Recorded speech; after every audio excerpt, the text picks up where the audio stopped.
And the way they talk about it is essentially a soul and energy, and that we're all part of Mother Earth, but in there it's Awa, and they talk about how Awa holds her children and loves them deeply, that all energy is only borrowed and one day has to be returned Yeah. back to Awa. And I also started thinking that uh, that's essentially a process that we turn this energy so that new life is able to be born into the world. And It's like essentially, recycling. The cyclical aspect of it is, yeah, it's yeah, and the more to honor their life and tell stories and honor them, and I just almost give thanks then at that point that we have new people coming into life to be able to experience life. And I mean, yeah, it's still sad to lose a loved one and that, but being able to tell stories and honor the life just means that you're a big part of the life, and you'll be able to hold on to that and yeah.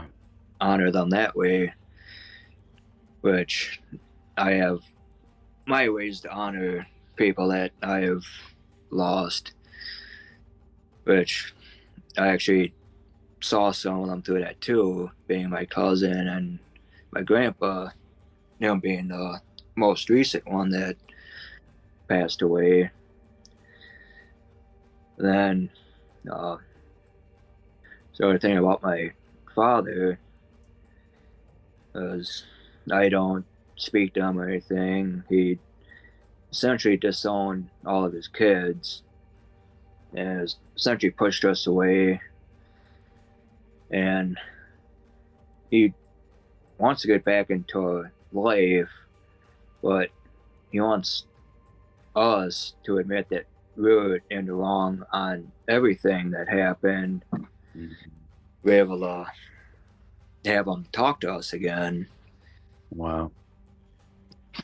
But I think it was some Chip was talking about too at some point, but uh, I essentially felt the need to permanently cut the bond to him and sent him on his own journey to heal and stuff if he ever goes on it. I can't say he will, but It's his journey, right? It's everybody else. It's, you know, everybody has to go on their own journey. yeah, but I cut the bond completely and sent him on his journey. But also, Mhm. uh, hopefully, in this lifetime, when he was able to fully heal and everything, to be able to reconnect and start having a connection and bond again. But it was essentially cutting those bonds that are just extremely toxic to you, even if they're family and blood to you. Man, that is that's such a critical thing, to embrace. And it's tough. It's like the hardest thing. It's the hardest thing, I think, for a lot of us, for anybody really, to um,